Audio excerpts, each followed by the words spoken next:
You press your back to a lime-washed wall in a narrow house off the Ephesian harbor. Oil lamps gulp the night. Outside, sandals slap stone. A single note, metal on metal, rings like a warning the city has agreed to ignore. It's spring 88 BC. You are a merchant's clerk. Good Greek, useful Latin. You've kept 2 ledgers, one for prices, one for favors. The orders were quiet at first.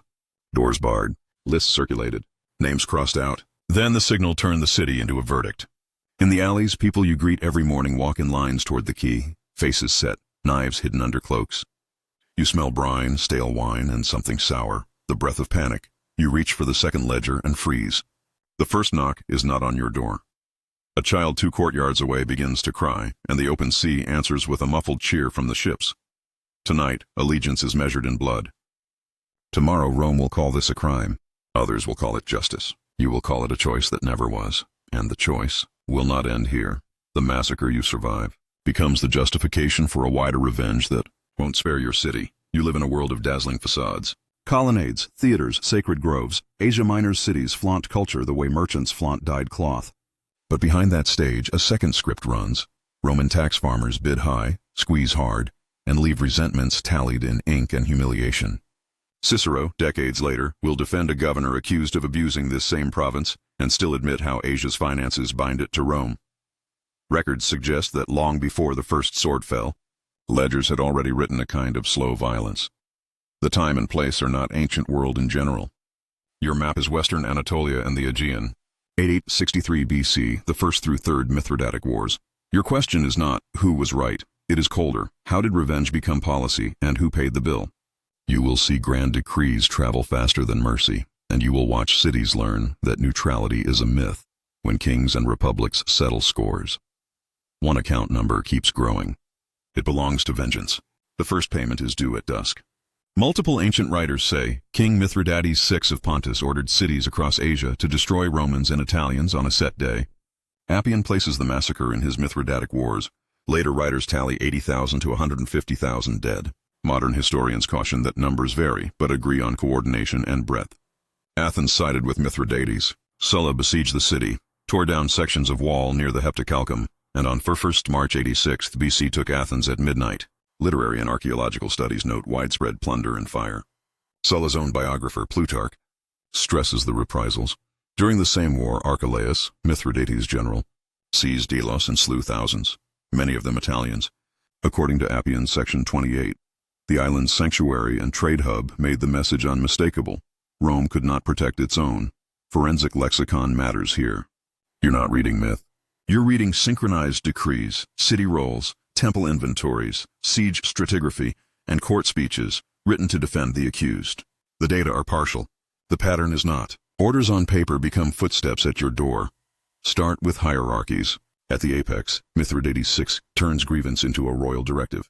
Below him, satraps and generals translate policy into lists.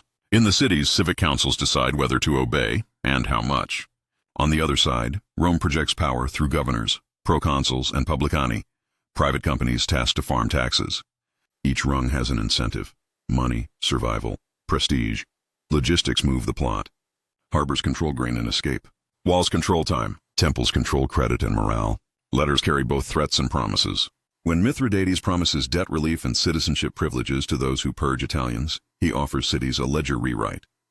When Sulla promises reprisal, he offers the opposite: a bill with interest. Cause and effect multiplies. Debt to resentment. Resentment to invitation. Invitation to massacre. Massacre to Roman reprisal. Reprisal to exile, slavery, famine. Each stage creates losers who learn a lethal lesson. Revenge works, until it doesn't. At the bureaucratic core is a chilling insight. The Asiatic Vespers were not an eruption. They were an instruction. The sack of Athens was not just conquest. It was policy communication. Delos was not just a battlefield. It was branding. And policy, once set, keeps finding new targets. You walk through the agora and hear Latin haggling over Greek olives. Roman equestrians, the publicani, have the governor's ear and the court's patience. A missed payment is not a sin. It's an opportunity. Debts pile up. Favors buy justice. Cicero's later defense speeches still carry the smell of this. Scholars debate how widespread the abuses were, but in several regions the pattern is clear. Cash flows west, anger east. Cities start to whisper about a different patron. Mithridates does not promise freedom. He promises counterpower. The first oaths are sworn quietly. Then ships start landing. A king offers amnesty with one hand and a knife with the other. The directive spreads like a storm forecast. On a set day, purge Romans and Italians. Appian preserves the outline. Later writers inflate or compress numbers, but coordination is the detail you can't unsee. In Ephesus, Pergamon, Tralles, Caunus, and beyond, neighbors become enforcers. Some sanctuaries are violated. Others are spared. Local politics decides who dies at which doorway. Even sympathetic modern accounts hedge. Records suggest between 80,000 and 150,000 victims. The scale is shocking because it is organized. Mithridates' gamble is brutally rational. Make return to Rome impossible for any city that obeys. Force their loyalty through complicity. The policy works, for now. News crosses the Aegean faster than forgiveness. Athens, hungry for a patron who speaks Greek and flatters memory, goes with Mithridates. His general Archelaus occupies Piraeus. Sulla lands with no fleet, cuts sacred groves for siege engines, and begins to starve the city.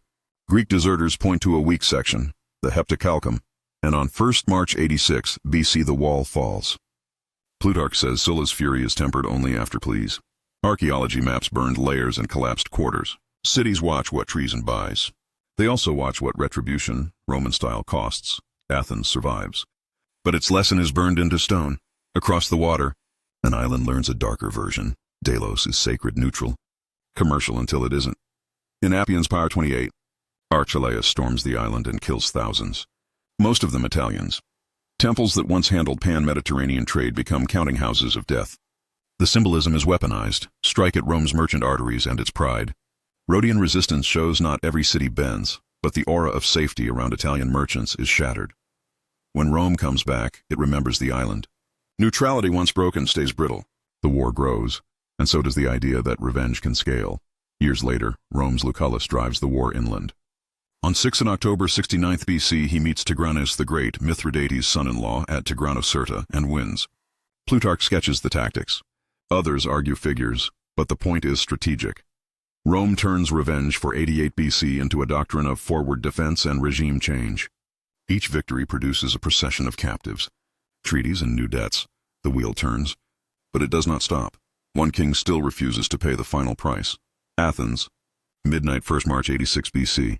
You are there again. Because once you've seen a policy up close, you never leave it. The Acropolis looms like a ship, mast black against the moon. Sulla's soldiers move in files, silent but for iron whispering against scabbards. You hear the last crack of the Heptacalcum section as a sapper's tunnel breathes out dust. Inside a cramped house by the sacred gate, a family does what families do when choices run out. They hide names. The grandfather wraps 2 tablets in cloth, deeds to a vineyard taken as surety for a debt the Romans called legal and the Athenians called theft. His daughter whispers a prayer to a goddess who once protected the city from rash oaths. The boy, 12, clutches a lamp and the 1 coin bearing Mithridates that he has seen. Part souvenir, part promise. The door groans. 2 figures enter, not soldiers, neighbors in rough cloaks. It's us, one says, voice flat. If we mark your door, the Romans come later. A reprieve sold for silence. The boy stares at the chalk. The grandfather nods, then points at the vineyard tablets. Burn them, he says. No proof, no claim. Outside, the street blooms into firelight. On the wall, the chalk smear looks like a brand. Farther uphill, a temple roof lifts with a dry sigh as beams catch. Somewhere, a Roman officer, bookish, tired, tells a soldier not to set the whole city alight. Only the quarters that resisted. The instruction will be quoted later as clemency. The soldier shrugs and pushes a torch into a doorway where stories of philosophers once papered the walls. At dawn, Piraeus is gone. Athens breathes in ash. Sulla will write to the Senate about a city reduced to obedience. In your courtyard, the grandfather watches the tablet smoke melt into a single curl and says nothing. He has learned the arithmetic. Sometimes the only way to survive an empire's revenge is to erase yourself before it does. Now listen for the second sound under the noise, the ledger turning. Rome will later tax the rebuilt Athenian economy. The coin the boy kept will buy bread when coins bearing Sulla's image arrive. Policies change masks. The bill remains. The gut punch is quiet. The people who started the cycle have already moved on to the next order. The city, like you, will spend years learning to live with what a night can do. 2 anchors clarify and complicate the record. B1, Delos numbers, Appian Paragraph 28. Appian reports 20,000 slain on Delos. Most Italians. Scholars flag ancient numerical inflation and rhetorical framing. Still, the targeting of Italians and the political intent are clear across sources. B2. Asiatic Vespers. Totals. Ancient figures range from 80,000, Valerius Maximus, to 150,000, Plutarch, with Appian and later writers using phrases like all Italians in Asia. Modern historians hedge. Records suggest these numbers carry moral shock value as much as census data. The consensus: the event was coordinated and widespread, not a local riot. On Athens, debate centers on extent of destruction. Plutarch and later summaries emphasize severity. Archaeological surveys map damage, but also post-war recovery. The Cambridge scholarship stresses that while Sulla allowed plunder and executions, he did not erase Athens from the map, because policy still needed a functioning node in Greece. As for suppression, rather than conspiracies, you find curation. Roman narratives of Athens under Sulla later emphasize renewal. Local memories minimize complicity in choosing Mithridates. That's not a cover-up. It's politics of memory. Memory edits. Ledgers don't. By the mid-60s BC, a new Roman figure enters with a different tempo. Gnaeus Pompeius Magnus, Pompey the Great. He does not write with torches. He writes with maps. In 66 BC, he breaks Mithridates' army on the Lycus and drives the king north toward the Bosporus. The idea of revenge is suddenly older than the men holding swords. Rome increasingly sees the East as a security frontier to be scaled, not a wound to be bound. BC. Mithridates dies at Panticapaeum. Appian says poison failed, and a trusted companion finished the job. Others sketch variations. The end is squalid, not cinematic, but its meaning is precise. A king who converted grievance into policy is ended not by Romans on a battlefield, but by the logic of his own system: fear, betrayal, and exhaustion. Reframing the story. The Asiatic Vespers looked like a single night. It was, in fact, the opening move in a 25-year cycle where every actor, king, city, republic, learned to leverage revenge as instrument and message. Rome ended the wars rich in provinces and poor in innocence. The cities survived, taxed, watched, rebuilt. Individuals learned the arithmetic your grandfather already knew.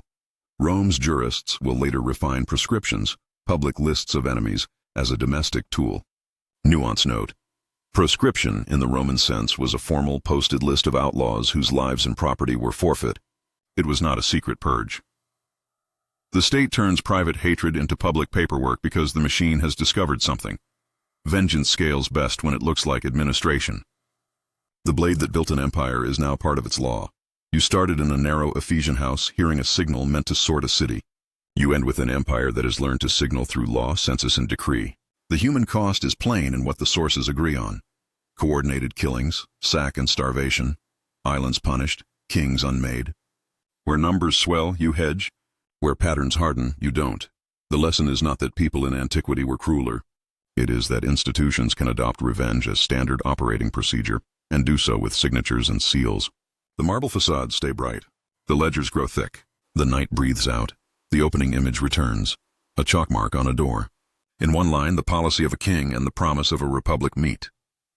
The mark says, choose. Empires say they keep the peace. Your ledger says they keep the score.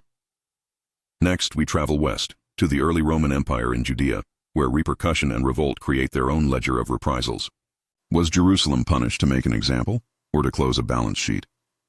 If this deep dive into 8863 BC sharpened how you see power and payback, like, subscribe, and drop a comment with the ancient episode you want next, and the source you trust most.